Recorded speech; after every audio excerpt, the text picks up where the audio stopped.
Good morning, Misfits. This is the Unprepared Podcast by Misfit Athletics, where I come up with a topic before the show, but do not tell my co-hosts or guests in hopes to elicit some genuine off-the-cuff conversation. Before we jump into today's topic, we're going to spend a few minutes talking about something that is super important to us, both from the standpoint of what the Kiala Foundation does specifically, and then just this overall concept of what it would mean to have an experience like this in your life as a kid. You know, a lot of us have said things in the past, like, I wish I had started CrossFit sooner. You know, like when you're younger, it's like the ego talking, like, imagine how good I could have been at whatever sport. But then as you get older, you really learn about the life applications that, you know, you can really like whittle down and concentrate into what you learn within the CrossFit gym, which is obviously a lot more important than, you know, whether you made varsity a year sooner or something, you know, to that effect. So for anyone that doesn't know, the Kiala Foundation does a fundraiser every year on the island of Kauai, that's currently where their entire operation runs. And they do the Ultimate Hawaiian Trail Run, and it raises a substantial portion of the money that they need to run the program throughout the entire year. This year didn't seem like a good idea for them to do the trail run in person. So they're doing a virtual trail run. And I actually do think that even if they go, or when they go back to the other model, the idea of being able to get your race bib and to be able to do it wherever you want without, you know, I mean, let's not kid ourselves. It's $3,000, $4,000, $5,000 trip a person, depending on where you live, you know, to get to Kauai and, you know, to stay there and do all that. I do recommend it, like, you know, put it on your bucket list sort of a thing. But the idea that you can join and you can do this and you can get the bib and you can get the t-shirt and you can help and become part of their family, is so cool. So you can sign up for the trail run and do it on your own. You just, you know, go run a 5K, walk a 5K, run a 10K, walk a 10K, whatever it is. And if you would like to sign up to be on our team, it's give.classy.org/Misfit Athletics. It sounds like a lot, but it's not. You know how to spell all those words. Should be pretty easy. give.classy.org/Misfit Athletics, and you can get signed up. I'd like you guys to talk a little bit about what you think, you know, this could mean to a kid. But again, just for anyone who has no idea what we're talking about here, there is a drug and suicide epidemic on the island of Kauai. And to combat that, this foundation literally picks the kids up from school, brings them to a CrossFit gym, teaches them not only about CrossFit, but they really kind of sit down and talk about life lessons. And again, like the kids don't just learn through, you know, through hardship, like maybe we do in the regular CrossFit gym. They talk about this stuff. They make it very explicit. And they feed the kids afterwards, which is a really big deal because, there's not a whole lot of food in terms of like grocery stores and stuff on the island. So like they talk about how the kids, if they want food outside of what's in their house, which a lot of times isn't very much, they go to 7-Eleven. So, you know, they're buying their own groceries at a gas station. So they feed the kids, and they've recently received even more help from Ice Age Meals. I just want to give them a shout out because what they've done is so freaking incredible, and people rave about their food. So like, buy their food because like there's some serious trickle down there. We don't have any, you know, official connection with them or anything, but I'm just blown away by what they've done for the foundation. So they do all of this, then they bring them home. So, I mean, you're talking about like, you know, we have the Misfit Project, and we talk that they're checking off so many of these boxes that create a healthy, happy human being. And it's just such an incredible thing. And the fact that you guys can officially be a part of it this year on your own, I think is a plus. I think it's really cool. Well, you think about what the CrossFit gym does for the average person. Let's just say you or I that go to the gym, and we have this, you know, ability to step into an atmosphere where we get positive reinforcement, we get the social connection, we get this exercise element. Oftentimes we're outside in the sunshine, and then usually afterwards we're hanging out, rehydrating, eating some good food, or drinking a protein shake. All of these things, like, help us a bunch, and we're in the first world and privileged, right? Yeah. Think about these kids that are literally, they describe them as feral children. They're running around out in the wild somewhere, looking for food, looking for relationships, looking for, anything that's positive in their life that's really, really difficult for them. And this foundation makes it possible for them to essentially be fed, exercise, given these positive relationships, and just make a positive association that sets them up for a life of positivity and not drug abuse and suicide. So, I watched a really powerful documentary. I think Ramwad put it out there last year about the trail run and how they got involved and what they were doing for these kids. And, I didn't really understand kind of what the trail run was about until I had watched that and really heard those people speak about how powerful this is. And I got into CrossFit because I like the competitive sports side of it, but as I've kind of matured in it, I've found that the growth and the, application of this modality into people who are just trying to be healthier and the power it has. And then you think about how much more impactful it can be for this group of, these small children and these, 8, 9, 10-year-olds who don't have anybody looking out for them, to have someone to be able to do that for them, get fed, get exercise, be in a positive atmosphere. It was a no-brainer when I saw that we could be involved with this. Then I was like, yeah, sign me up. I'm ready to do this. Yeah, I just like to think kind of back to my childhood and the fact that I was insanely fortunate to have basically 3 people, my mom, dad, and grandmother, who would be able to cart me to and from hockey practice at various times, including the really shitty 7 a.m. ice time for my dad and the later evening times as I got older. But it was you kind of take those things for granted, and anybody who's listening to this podcast was probably fortunate enough at some point to have that experience where you're in middle school or you play community sports, you play travel soccer, travel hockey, or whatever you play on the school team or the I can't even, I'm trying to think of the term for it, but the outside of, you're not in school, but you're travel. on a travel. Yeah, I guess it's just a travel team, whatever. The point is that you have those opportunities and you probably took them for granted because it's just what kids got to do. It's what sport are you playing? Are you a 2-sport athlete? You play sports all year round, and you don't think about the requirements both logistically and just from kind of a family unit perspective. And if those things aren't in place, I don't know what my life would have been like if I didn't have athletics to kind of take up my time and to burn off the energy that I had as a kid. And I grew up in Scarborough, Maine, about as middle class as you can get. And it doesn't have the problems that the island of Kauai does. And I just can't imagine what I might have got myself into if I didn't have that. So just having an organization that is doing that actively out of the goodness of their heart to make sure that these kids aren't going down that path. And I've kind of I really enjoy surfing for those of for people who don't know, but I've seen a few documentaries on surfing, and in pretty much every one of them, the professional surfers that they interview all allude to the fact that as a kid, it was my mom gave me $2 at the beginning of the day, and I usually ended up having to steal pizza from a pizza place, or I was always getting into fights. There's a massive drug problem that extends basically across the entire state of Hawaii. But it's these, basically just having the organization that's able to contribute and help and provide those kids with an outlet is pretty special. It is. And we'll get into the episode here in a second, but the quote that we've used a few times recently that really hits home here when you're thinking about what you can do to help is, never believe that a few caring people can't change the world, for indeed that's all who ever have. If thousands of people give a few dollars, there you go. So if you're going into this and saying, I don't have the budget for this, give anything. You know what I mean?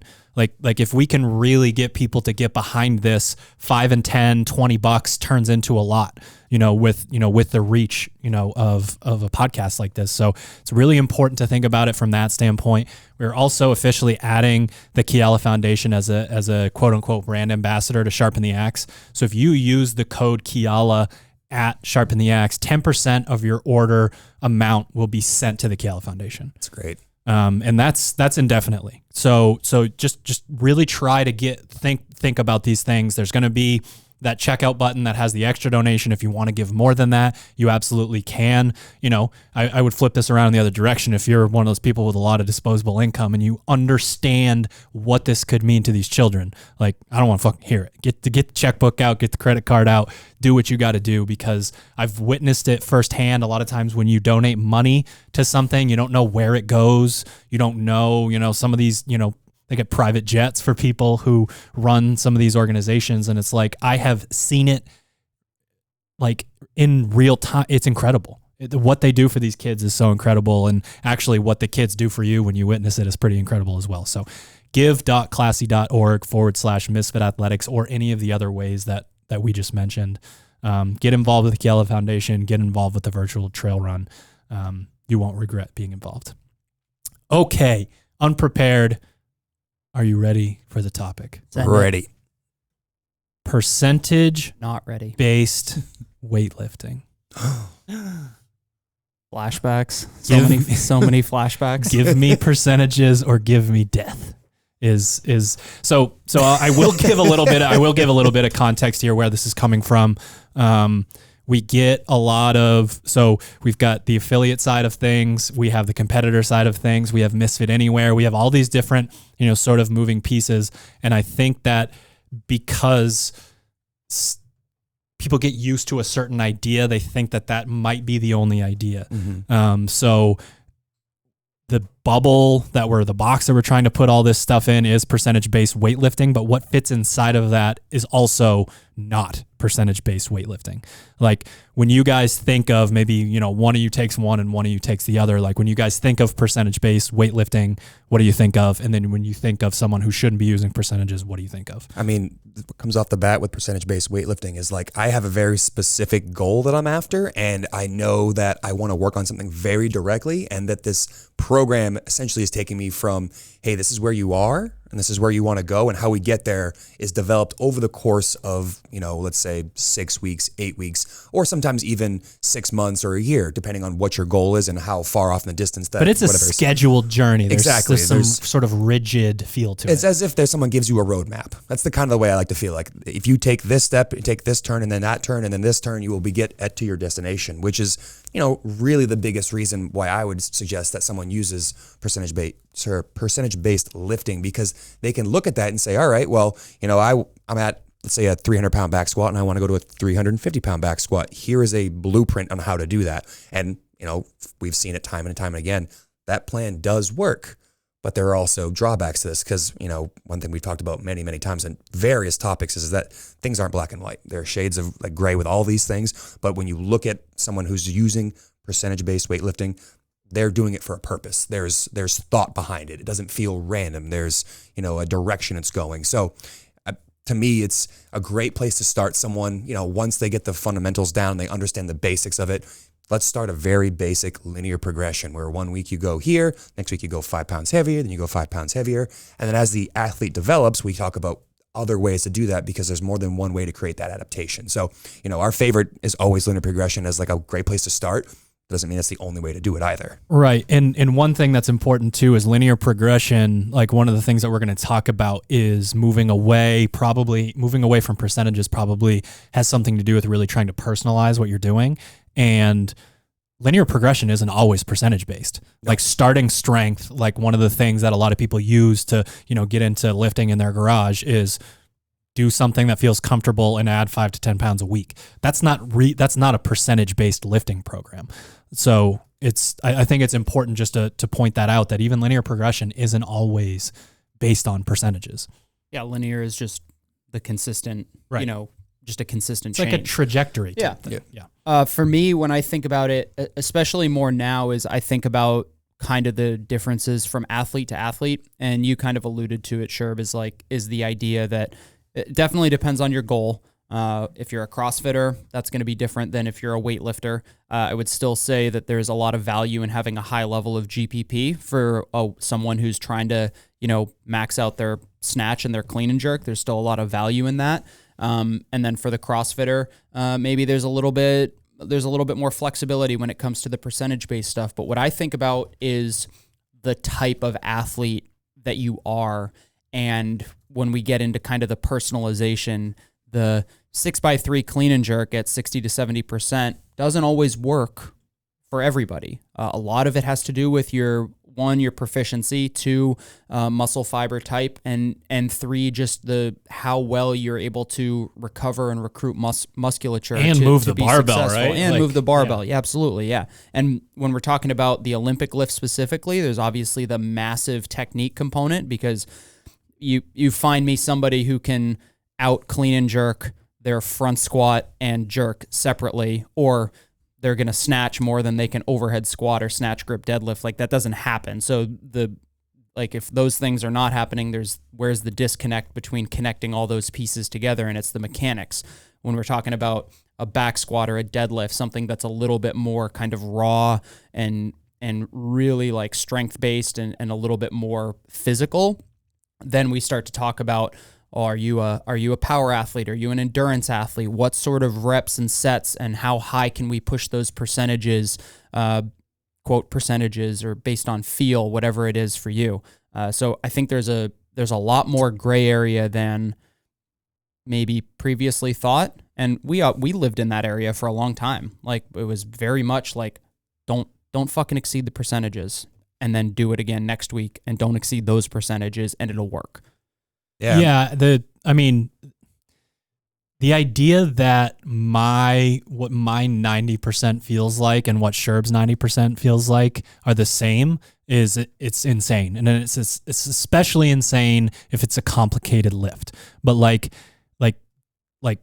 one of the best, easiest programs to write out there, peaking type deal, 7x1 at 90.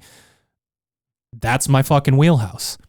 5x5 Texas method type stuff, literally, like, Let's see in a fucking grave. but my HRV is 50 points less the next day. Yep. And for sure that's not going to happen, but he literally might miss lifts, within that 7x1 at 90 to 100%. So the idea that it's the same for everyone, that this percentage equates to the same thing for other people, is also a misnomer. And, we have had some more rigid styles of programming in the past, and I think I'm still okay with please don't exceed these percentages, because if you did, Sure, yeah. Again, you might be pulling too much out of the gas tank in terms of all the other things that we're asking for. But like, the idea of lowering it, like, I lower my 5x5 and he lowers, he tries to move faster with 85%, something like that. Like, those are the types of nuance that make it like, okay, we need to fill in the gap here. We believe in percentage-based weightlifting for certain things. We believe in not having percentages for certain things. And the thing that we're trying to do, both with this episode and with the percentage guide that we're going to be releasing for free to everybody, is a level of education where what sort of ranges you should start in. But just like we do with like running, like we're so used to having the machines in the gym, and you have your split time right in front of you and your stroke rate and all these things right in front of you, there's an issue with not having a feel for a machine. You're plugging in and you're getting immediate feedback that you don't have to process really in any way. Whereas when you go out for a run, you could swear that you're being smart and running at an 8-minute mile pace, and you're literally at like a 650 at the beginning of your long run, and then you have your ups and downs the whole time. So for me, it's just like we need like really solid understanding of what we're capable of and some really good feedback, and we should know what we can do for 5 or 4 or 3 of a lift. You should be able to know that, what the weight is specifically, and not necessarily this is this percentage of, who knows what my last 1 rep max is. Like, so there's just so much nuance to this. I think there's, what you kind of said is that we have to have a level of education, both as coaches and athletes, that says, okay, if I'm doing 6x3 clean and jerk, this is roughly the number of, or if I'm doing triples clean and jerk, we'll do that. This is roughly how many reps I can get in at a given percentage of my best in order for this to be most effective. Right. Generally, we have kind of those rep ranges based on percentages that, we're not trying to do 20 sets of one at 90%. We're not exceeding a certain number of repetitions. Yeah, sounds great. Okay. But once we have that knowledge, both as coaches and athletes, then it becomes like, okay, and I think about this when I'm talking to the class in front of the whiteboard for affiliate class, because we do percentage-based weightlifting a little bit in the gym, but a lot of times athletes are like, yeah, I didn't do my 1 rep max. I have no fucking idea what it is. Or like, yeah, I just can't bend my elbows, so my clean and jerk is like 70 pounds lower than what I can actually do because of mobility, whatever. And it becomes like describing how it should feel sort of thing. We have to have an understanding of what the expectation is to successfully complete those lifts and make that adaptation. I mean, coaches need to know roughly what we're going after when we provide something for an athlete. And if you're an athlete, competitors, right? Like that's sort of that's part of the group that we're trying to educate. Yeah, and if you're an athlete, you need to know, like, if I approach to do this rep scheme or this type of training, like, what am I after here? Because one thing we've always talked about with training is that it's about amassing experience. You're going in and putting yourself in a situation to see, like, all right, what happens when I do X? When I do X, I get Y. And now the more you understand the baseline of what is happening at those different percentages and different rep schemes, you now have context. And that's the biggest thing you were just, I don't think you said it, but what you were meaning is that, we deliver context to athletes. Yeah. Hey, when we do 6x3, it should feel like this. If you're not standing up your third clean and going, I don't know if I can put this over my head, you're probably at the wrong percentage for today. And you might have no idea what this person's actual 1 rep max is. Maybe you do, maybe you don't, but you can tell them how it should feel. And that's my favorite way to describe stuff, because like you said, you'll have athletes of varying capacity. Someone who's been doing CrossFit for 6 weeks, someone's been doing CrossFit for 6 months, but you should be able to communicate to both groups of athletes and say, this is how it should feel. And they should be like, you know what? I have no idea what my percentage is, but I know what that feeling feels like. Perfect. And now you've delivered the message, you delivered the program that you want to have happen and get executed in a way that's now, digestible for the person who's listening to you. Because a lot of times when we talk early on, some of the things we say, I'm sure people just eyes are like on screensaver, just going, and have no real idea what you're talking about until you say something like, it should feel like this. And everyone's like, gotcha. I'm following, I'm tracking. Yeah, and what we don't want to do with this episode is put ourselves in one camp or the other. True. Because they both just do really amazing things. When we're writing strength work, we're looking at whether we're trying to address total strength, skill, speed work, time under tension, higher rep ranges, like all of these different things, and we use the right tool for the right application. So for anyone that would listen to this and think, oh, should I ever use percentages? Well, of course you should, because we know about, we've written some of them, we've stolen some of them, these lifting programs, that are percentage based, that work really well.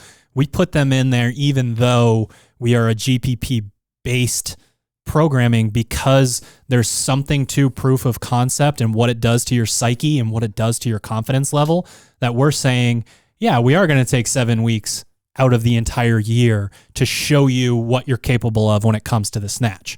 Okay, so it's almost like we're pulling out one of our weakness templates and putting it smack dab in the middle of the programming. And because we understand what GPP does, we know that moving better in a snatch peaking phase is going to affect all of your other lifts positively, just like, holy shit, going for a long run will make your back squat better. Like, it's really important to understand that stuff works really, really well. And it does something really special to people's confidence, I think, when you tell them, like, hey, we can peak this lift whenever you want. Like, if we're going into the open and you're terrified of, the snatch coming up, just do a little quick peaking phase. It literally works for every single person that I've ever given it to, if we've, covered movement efficiency first. And I love, like you said, non-percentage based weightlifting, or using that in a non-percentage like description to get someone through. But also it's really cool. And we just did this recently with a 3x5 back squat at the affiliate. Like, we proved to people, like, 15 squats every week and getting a little bit heavier week to week made almost everybody in the gym stronger. And it's like, literally 15 measly reps. That's not a long commitment. For most people, that's 20 minutes once a week. Speak for yourself. Well, that's true.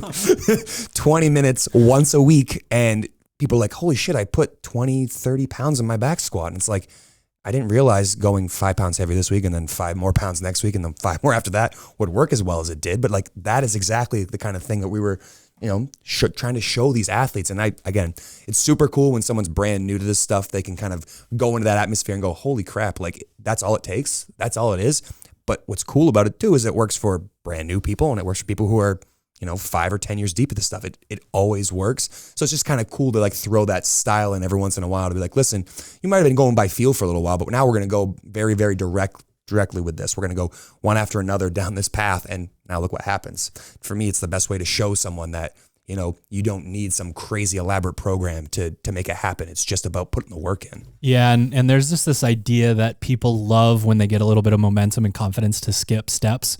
And like, there's just this natural order to things, is, science and the way that the universe works that no one completely understands, but it's just like, you can't skip that step. So when we have either a linear progression or something like that, basically what you're saying is like, I know you feel good, but do this one instead. Mm-hmm. Like, do this one instead now. And that way, again, you're taking those progressive steps to get somewhere, because these lifting programs do work really well, but people get frustrated when they skip a week and they go from 70 all the way up to 80, and it's supposed to be the same rep range, and they either slog through it or can't do it at all, and then it screws with their 1 rep max.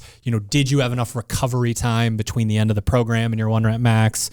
Like, there's a lot of pieces to that, but it's like, yeah, it just what you're saying is spot on, because I do think there's a good amount of the psyche of the athlete that goes into why someone might go by feel rather than by percentage. Because at one of our affiliates, we choose to use a little bit more of a GPP model of lifting, which means we don't use a lot of percentages. We do mix them in here and there, but for the most part, it's 5 by 5, and it doesn't say anything other than what the coach describes the lift at the whiteboard.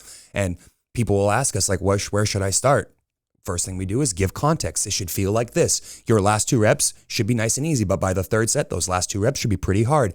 And then people see that and build confidence, because they're not worried about, well, shit, man, I didn't hit 225 per 5 by 5 back squat today. I guess I'm a huge failure. I should quit this stuff and go home and never come back to the gym. It's like, pump the brakes. Like, we are working on what feels like heavy today. And some days, based upon sleep, mood, stress, so many different factors, your 225 that it's supposed to be today might be 195, because that's what you're feeling like today, but you're still going to get good work in either way, even if you're not hitting that exact number. And we don't thank the Russians very often here in the good old US of A, but they did all this work for us Steve Bezos is gonna come when it was like they stole your, I don't even know, yeah. they might still do drone it. flying overhead. He's just like, get him. Target acquired. But like, I don't know if they still steal babies and they're like weightlifters now, like that sort of shit, but that happens in some countries still. Where they, all this gene type, and we're going to put this. So they've done all the math for us already. Like, I do not recommend reading those training manuals. They're absolutely terrible. I have one. It's terrible. I have all of them, and they're literally all terrible. But the nuggets in there, like the charts and everything, are pretty awesome. So the math is already done. And guess what? Grinding through reps on a regular basis is not a strength program. It doesn't work very well. So if your strength program is beating the absolute shit out of you and you're barely making reps, no good. I could speak of that firsthand. I remember 5 by 5 a few times. The Bulgarian weightlifting method. Yeah, when they found 7 out by 1 at 90%, 6 days a week. Oh no, they maxed out every single day. They maxed out every day, but they also had to take 2-3 hour naps a day in the bunk beds that they provided for them. Unrelated though. And they realized that if you took the horse steroids and just lowered the dose a little bit and injected it into those people, that you're looking pretty good. So don't do the Bulgarian weightlifting program. Unrelated to Bulgarian weightlifting program. I think one other thing that's really important to talk about, whether you are maybe a little bit more trying to bias a strength building phase or cycle or session or whatever you're doing, or you're a CrossFitter who's trying to get stronger, you also have to remember and think about the context within the entire day, training week, and even the training phase. Like, everybody knows what it feels like to do your we're in a 5 by 5 back squat phase. Like, yep, hit my 5 by 5 week 1. Oh shit, that felt good. Time to jack it up for week 2. And by week 4, you're put in a grave. And your peak wattage on the bike later in the day is 300 watts. So something wrong with that? we have to think about it. Like, okay, not only do I need to think about what I've been doing around that, whether it's conditioning pieces, additional strength work. We also need to think about the consistency. And I like to talk about that with kind of your regular CrossFit affiliate members. It's like, oh, I didn't PR my back squat. And it's like, well, how many back squat days did you miss over the course of the last 900 7 weeks? when we squat 7 days a week, or I'm sorry, 7 days a week, we squat 7 times. Bulgarian. I thought we just said no. Bulgarian when gym we squat Portland. 7 times over the course of 7 weeks and you miss 2 of those, that's a large percentage of work that you're missing. And then we talk about like, well, you know, how did you sleep last night? Did you get your proper recovery shake? Use code word Misfit for a discount on properfuel.co. That was my first attempt at it. Sorry. That's properfuel.co. Use the code word Misfit to save on your all-inclusive post-recovery needs. Protein, carbs. Post-recovery. I Post-recovery. botched it too. Sorry. I was trying to fit it in. It's like a little awkward. We'll get better at it, guys. We'll get better. But anyway, again, thinking about the over. God damn. Sorry. You guys haven't done any better yet. Truth. Just thinking about the context of what you've been doing. Did you squat? Did you snatch, clean and jerk on the same day last week? Are the conditions the same? And odds are they aren't. The number of variables that you have to work with in a CrossFit program specifically, when you've got between 4 and 7 training pieces that you're trying to hit, if the expectation is that you're going to feel the same every single week, and then you get surprised when your 80% feels like 95%, like try to think about it within that context. And what you were saying earlier about the percentage work, that it's kind of insane to think like your 90% feels the same as my 90%, which it's almost counterintuitive, because it's like the percentage is designed to give you a relative effort based on your capacity. So you would think like, oh, our 90% should feel the same, but that's just not how it works. Yeah, 23andMe told me that I'm an elite power athlete and that my mile time's probably 46 minutes. So That's dope. I mean, how far off is that? Damn, roasted. all I heard myself say was elite. That's the only Elite word. power I stopped athlete. listening after that. Stopped reading, redacted the rest of it. The funny thing is, all I do now is run, and it's crazy because that's the sort of feedback that can like really explain things to you, and it explained it really well to me. Like I can get to a new PR 1 rep max fairly easily, coast through a program, and then I am working my ass off to try and be able to run for 30 to 60 minutes at like an 8-minute mile pace. So like again, that's why all this stuff is so different. And then if we're talking about like how many people listening to this podcast are true CrossFit Games athlete style lifestyle where this is all you do? Probably Very few. Yeah. The less than 1%. So what that means is all the variables that Hunter just addressed, the ones that we try to address on a regular basis, what's happening in your life, 80% of what you can do on that day is just going to keep changing. And that's why, unless like a lot of our percentage work is very doable, 6x3 at 70%, very doable, but it's shown to make people stronger. So we do it. So you think about things when it comes to that, but then when we get into the higher rep ranges, why wouldn't I warm up my back squat or my clean and jerk or whatever to a point where I'm like, oh, this feels kind of heavy today, and back it down a little bit and then just go based on that. Like that's going to work for so many people in our audience. And that's why, again, like we'll take responsibility for not, having this sort of spreadsheet to look at, just to give you a general idea, where should I be at? There are more analytical athletes, and then there are athletes that I know that are some of the best in the world that could never tell you what percentage range they should be in. So I get it. Like I'm more on the analytical side, and there's other athletes who just go fucking execute and get shit done. And that's who this guide is for, this episode is for, just to say, hey, I know that, like, for instance, in the Misfit Anywhere program, that there's no percentages. And that is very much like, it would have been easier for me to have percentages because I have 1,000 spreadsheets with different weightlifting programs. But the idea that I want someone to do a 5x5 back squat, like, I want you to feel it out for the day, but I do want you to be able to go to the guide and say, okay, so 25 reps, this is the rep range. Maybe I start around 70% or something like that. So we're trying to, again, be like, it's not always the right answer to go percentage based, but here's what it could look like. Yeah, to me, you're just, again, going back to that psychological aspect of training, that once you understand kind of what we're after, we want to set you up for success, because, dangling that carrot in front of the horse, so to speak, is how we get you to go from, all right, I got one good training day, and I got one good week of training, and I got one good month of training in, and now I've made some serious progress over a long period of time. And, one of the things that we really want athletes to do is to generally enjoy training, not just do it to do it, but do it because they love to do it. And being able to play by feel and have that like psychological feeling of like, yeah, I got better today and I've gotten some progress. And, while I might have moved the exact same weight as last week, it felt easier. That to me is a victory. And I'll have conversations with athletes all the time about, hey, like, you might not have PR'd your back squat this phase, but like ask yourself, how did all my percentage work go? Oh, really, really good. And guess what? I didn't always stick to the percentage, because some days, like you said, I don't feel 100%. I didn't sleep very well. I didn't take that extra, CBD salve that I needed from Pure Spectrum CBD. Use the code word Misfit.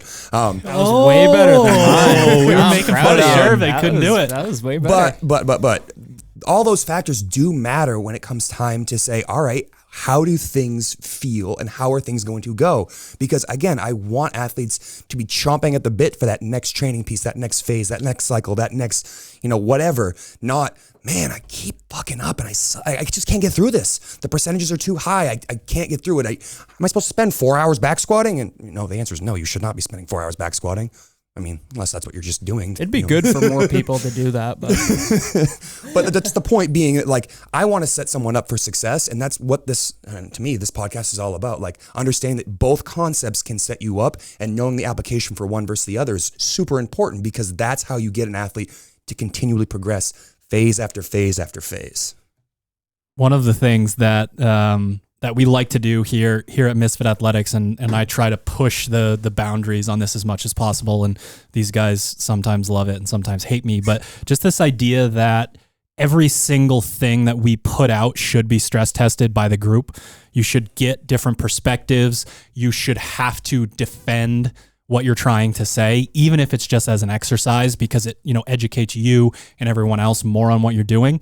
And the rough draft of this guide that we're putting out, Hunter came back to me and talked to me a little bit about, like, we should address this idea that, your power athlete and your endurance athlete are, going to have different rep ranges and different feel. Like, how do we address that within the guide? And what comes to mind for me specifically is we use a lot of the tenets of, like, a Mark Bell super training, or, Louis Simmons West Side, when it comes to speed work. And we love speed work because central nervous system demand is nowhere near as high when we put a lighter weight on our back and try to move it faster. But our muscles react in a very similar way. Still get the same force production. Exactly. Yep. That's what we really like. But now we go back to, we're talking a little bit about, we'll use Sherb and I as an easy example again. For me, I can stand up 60% fast enough that I can get that benefit. With Sherb, he's going to be able to, he's not going to get the same force production down at 60%, but joke's on me, he can lift at the exact same speed, maybe all the way up to 70 or 75%. So if he's lifting with that speed in those rep ranges at a higher percentage, he's probably going to benefit a little bit more from, week one of his speed work being 65% instead of 60%. And that's something that we see in the gym all of the time. We get people that either don't have the fast twitch, dominance, or maybe they just, have that endurance kind of background and don't really have the technical aspects of the lift. And then they're in a Metcon and they do 90% for like touch and go 10. And you're like, what the hell just happened? And the proficiency isn't necessarily there. So if we're dealing with this range of athletes again, it's just important to bring up that your percentage and what you're able to do to manipulate, the situation through speed or through time under tension, things of that nature. That's where, again, there's nuance to this, and it's going to be different for different athletes. Yeah, I think I like your example to kind of go to like the opposite end when we're talking, we go from speed work to like some really like near maximal total loading. Strength. Yeah, kind total of stuff. strength. They're like, and again, just having kind of the farm out here of athletes to look at, pointing to the gym. We're on video, right, Ted? So everybody can see me pointing out there. Unless they're listening on audio. I'm pointing out there, audio listeners. Is when we go out into the gym and it's like Yeah, okay, so we have an athlete who does their 5-rep max back squat, and it's at 200 pounds, and so they're 5x5 at 90s at 180, and it's like, oh, 180 looks exactly the same as 100, 120, 140, 160, and then they're like, yeah, this 5x5 was not hard. I needed 2 minutes of rest between my sets, and I successfully completed it. It's like, fuck, okay, what do we do with this person? And those are the people on the other end of that kind of neuromuscular efficiency spectrum who need more reps or at a higher percentage. Like we could probably put that endurance athlete in the 92 to 95%. And that's like in your example, the person who can, I can squat 200 and then put me in a Metcon and make it 185 and I'll do 10 reps unbroken. You're like, what the fuck? Like what? The chart doesn't say anything about that. Like, what do you want? What do you want me to do? And that's where you have to know yourself, self as an athlete, or your athletes, if you're a coach, to be able to give them kind of the prescription that's like, yeah, you actually should be working at a higher percentage because you're a little bit less efficient neuromuscularly, so we can load you up a little bit more while still not beating the shit out of you, or at least creating the same adaptation that somebody else who's, more like you, Drew, who 5x5 at 90% you need 5 minutes of rest between sets, and then you need to go home and take a nap. Like that. And then people are confused because it looks easy, yeah. But it's like hurting my soul in a way that like Tyler had the 457 front squat and it looked like an air squat. And I'm like, yeah, that's what a max looks like. You can either do it really easy or you can't do it at all. Yeah. I don't know what that's like at all personally, but I know what you're saying. Watching like the Chinese weightlifters, it's like 430 pound clean and jerk, and it's like air squat, and it's like 432. Failed. I apologize, guys. I keep getting super distracted. The shorts that Sherb is wearing are like out of this world. People have been asking for us to do the Purple Rain again. We are going to bring back the Purple Rain with a little hint of black sprinkled in for anyone that wants, sort of a new, updated, better looking pair. We are releasing a brand new version of the short, which, man, that could be the best. I think it is. That could be. No, sure. Put the pants back on. Put them back on. Sorry, audio. So, geez, I keep getting distracted. But the TBT collection, the athletes are headed back to Aroma, so we thought we would do a little throwback collection of some of the things that you guys have been asking for years that we haven't done in a while. And you can get those at sharpentheaxeco.com. Use the code word unprepared to save. What were you guys saying? That was pretty good. That wasn't bad. No, I don't know how I would have tied in the STA. That's pretty good. So pretty that was good. The only thing I was going to bring up with the point you were just making is, sometimes it benefits you to have someone to help you with these things, to see these things for you. I mean, one of the things that you were just bringing up there is you have athletes out in the gym, audio out in the gym, I'm pointing that way, that are struggling to see the adaptation that we're talking about at a certain percentage. We have athletes here that have a very good endurance background and their squats at 50% look the same as squats at 90%.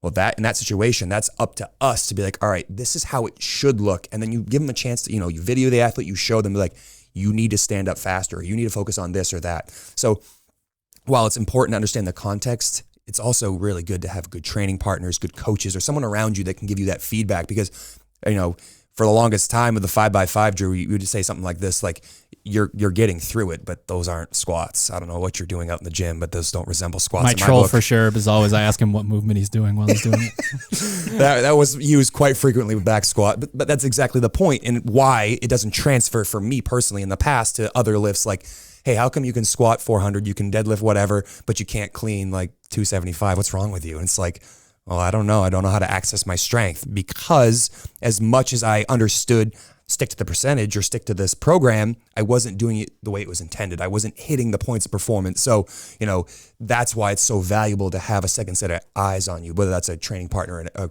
coach that can say, hey, good job hitting, X, Y, and Z, but can you make sure you do it the way it's supposed to look? Like, it's not a good morning. It's a back squat. Yeah, I think one of the things that's important with this stuff is to try and tie everything back together and give the listeners some like action items.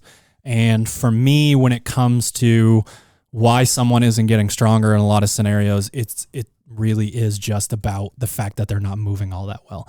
So when we go into skill-based lifting, which there is a skill-based lift every single phase for misfitathletics.com, and what we're doing is you'll notice that there are notes on positioning or technique and we're saying, if you're like super technically proficient and you're trying to get your 1 rep max up, you can go a little bit heavier in this. But there are so many people who just need to drill positions. So we're going to try to put you into those positions specifically. Now, the way that you do this, sort of on your own, or you turn what we are asking for as a percentage-based session into a skill session for yourself, is knowing what those positions are and finding ways to make sure that you're checking off every single box, every single rep. So like if it's something as basic as the back squat, every single rep, can the weight be light enough that, you back out away from the rack and bracing sequence is exactly how you want it. You're really able to kind of pull the bar down into your traps, big toe and heel, knees tracking. Can you check off all these boxes? Can you go down to the bottom of the squat without bouncing and turn around and come back up? Things like that. So that would be the simple example. And then when we get out into the weightlifting, our YouTube channel has a ton of stuff on what positions you want to be within, Olympic weightlifting. And when it comes to that stuff, it really is just about like, it's linear progression in the same way, but it's linear progression of adding a variable just one at a time. So you're starting at power position, then you're going above the knee, then you're going below the knee, then you're going to the floor, things like that. So if you're trying to get better at something and the percentage work is beating you up, you can just say, yeah, I am going to do 6x3, but I'm going to make sure, maybe it's power position, then low hang, then the floor or something like that. There's nothing wrong with that, because until you get better at doing these lifts, you're not going to be able to use the strength you got in the lifts that you're already proficient in. Like you keep getting stronger and stronger and stronger with your deadlift. Mm-hmm. But to be able to use that, you have to move properly in your other movements to be able to pull upon those resources. Yeah, I think to my kind of like takeaway for the athlete is you have to be really honest, especially for CrossFitters who, because kind of that, the way that you were probably introduced to CrossFit is like, you didn't start doing it as a kid, right? Right now, like there aren't a lot of kid CrossFitters who started as, 8-year-olds and are now seeing the benefits as a 25-year-old, because we're just so young. The sport is so young. So you came into the sport with probably a lot of kind of modern ailments, so to speak, in your movement patterns, in your mobility, in your flexibility, in your ability. Human. Yeah, you're just like guilty. But and I think that to me is like the foundation. In the same way that I would tell an affiliate member who just wants to be healthy, like, oh, your nutrition sucks. I wouldn't tell them that. I would ask them how their nutrition is and then politely tell them that it could be improved.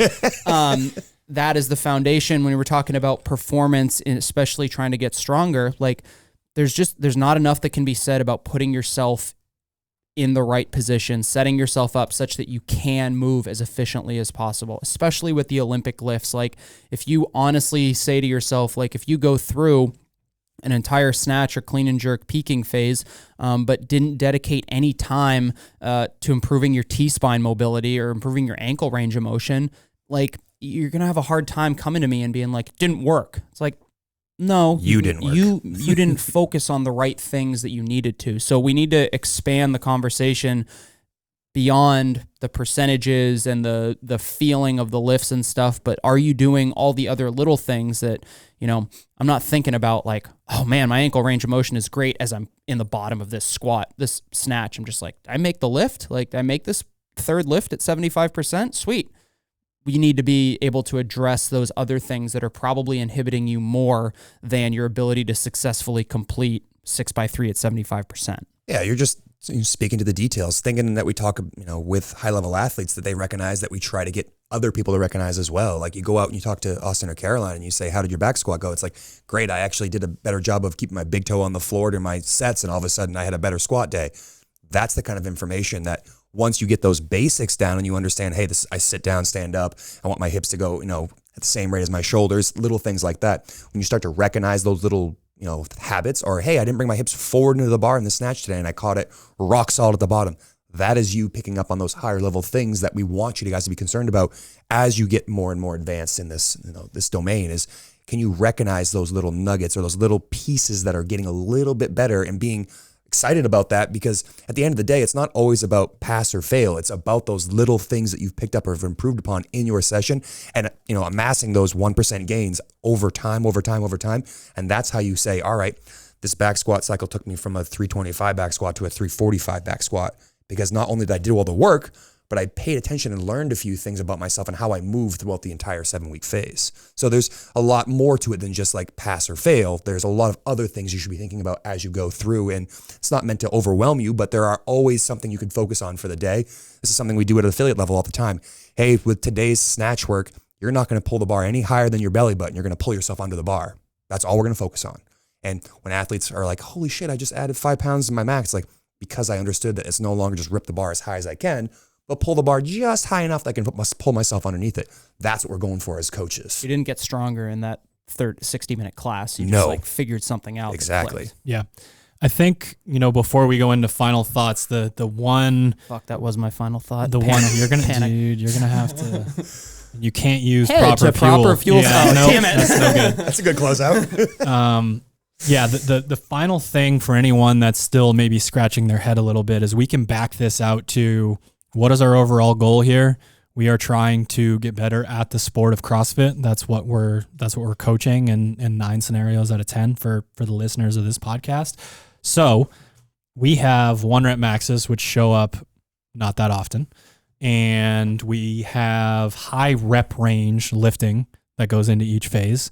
That shows up very often. Yes, that shows up very often. And every single person would easily pick up on the fact that they might be a similar strength level as someone else in their gym, and they would move way different weights when it came to high rep, right? Like that's we're looking at far ends of the spectrum. So if we know that that's based on feel, if we know that that's based on our history as an athlete, it's based on, proficiency, if it's touch and go, all of these different aspects, we can start to understand that all of these things live across the entire spectrum. And if you're trying to, use this as a thought experiment to understand more and not just stare at the sheet that we put out, like have a conversation with someone about it. Like that's one of the easiest ways. Find another person that likes to nerd out about this and talk about it, or talk about it in relation to the specific work that you're doing. And that will get you to a place where you can really you can understand this. Like, again, I love that people are going to be able to go somewhere and look for something specific, but I really love it when an athlete understands what they're doing. I think the buy-in is higher. I think that the belief in yourself and the program and trusting the process is higher. So that's to me the easiest way to explain these like massively far ends of the spectrum. I'd say my closing thoughts for this podcast would be don't get hung up on pass or fail. Like I just said it a minute ago here, but I really do think for my own personal fitness journey, as well as how I've seen it work with other athletes, when you get hung up on, did I squat this amount of weight this day, or did I hit this clean and jerk weight? Weightlifting can be very, very daunting. It can be very, very psychologically damaging to the point where you're not like, I should just quit this stuff because I'm not getting any better. But when you focus on something within the lift, or focus on something that's not just pass or fail, you're going to find that weightlifting is more exciting and more engaging again, because you can focus on one single thing. Because we always joke here, like you grab a barbell, here's a clean and jerk, go. And it's like, people just look at you with glass eyes. Like, I have no idea how to do that. But when you pick something like, hey, we're going to work on moving our feet today, and people were moving their feet laterally on every single clean. Hey, that is something to be excited about. That is progress. That is what we're after. So, understanding the context for these things and then picking something to latch onto is a really great way to make this, again, personalized for you so that you get better and that you're not discouraged. Because I do think that psychological weight of, success or failure in weightlifting, whether that's back squat, clean and jerk, or whatever you're doing, can be the reason why some people get frustrated and burn out from this. I think sometimes it's like when it comes to, podcasting and the fact that this is a little bit more conversational than like a cheesy radio show. I think making fun of the cheesy radio show is also great. And if we could do like Sherbism of the episode, looking at you with glass eyes, I think would be the Sherbism of the episode. What is that? Like just glazed over. No, I mean, I get it, but I've literally, you said it as if it was like, I don't know. My eyes fell out. I got glass eyes now, guys. Look at you with glass eyes. I love that. Okay. Because Hunter sort of did his final thought, we're going to give him another second. Well, I'm going to take it. It's my turn. Oh, okay. Suck it. It's your turn. I want to pump the concept of GPP. It's like what's the quote with the tides and the ships? A rising tide raises all ships. Get fitter and get stronger in the ships. People have to trust that concept, even though it still might feel like to some part of us thinks it doesn't make sense. It works really well. Like, there are some of the CrossFit Games athletes don't lift that much, and then they PR their lifting competition. Like, how is that possible? It's possible because the idea of a human being whose energy systems are so robust and transfer easily from power to endurance to what we call black hole training, which is in the middle. When all of that stuff happens, I mean, you need an excellent muscle fiber breakdown, and they do a ton of reps within the Metcons. And if they weren't efficient, they wouldn't be able to do a ton of reps. Like this, getting fitter is always the number one answer. And you do get fitter through lifting, but you also get stronger through getting fitter in your more traditional senses. So like, trust me, I've been down every rabbit hole when it comes to this was coming. Like terrifying, terrible textbooks that they teach at certain colleges. And you want to believe it because it's too easy to read. And, if you want this, just do this. No.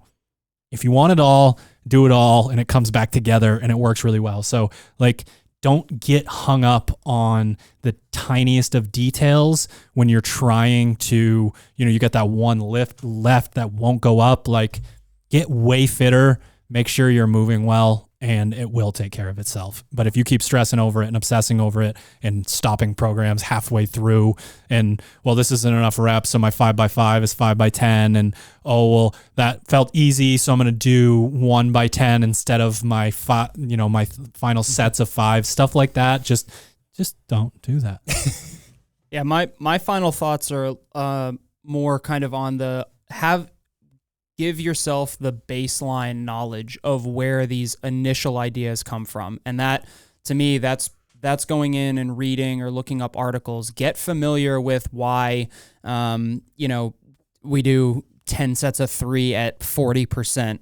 Read the Louis Simmons conjugate method training book, which good luck. Like that's a real hoot to read, but the concepts are there. Like, learn and understand why. Read an article that was written by someone else explaining it. It's got his picture on the front though, right? Yeah. Counts. Learn the speed work, learn, kind of maybe the starting strength methodology of the 5x5 and add a little bit of weight each time, or the Mel Sif super training. Like take in all of those, maybe a little bit more traditional knowledge bases, because once you have that, then it's easier to see how it translates or how it doesn't, or how you can manipulate it to fit within kind of the confines of what you're trying to do, which again, for most of you listening, is CrossFit. Like, having that baseline knowledge makes it a lot easier to adjust. It's always easier to kind of adjust from that known point than it is to just kind of take somebody's word for it. It's like, all right, I'm just going to get fitter and like go by feel. Like, that's awesome. But if you have the knowledge, if you have the understanding, that really baseline understanding of why this stuff works at its core, then it's way easier to adjust and manipulate your program to be successful. For sure. All right, ladies and gentlemen, that was the Unprepared Podcast. Thank you again to our show sponsors. Number one sponsor of this episode is the Kiala Foundation. Head to give.classy.org/Misfit Athletics to sign up for our team for the trail run, or you can start using the code word Kiala at sharpentheaxeco.com to save money.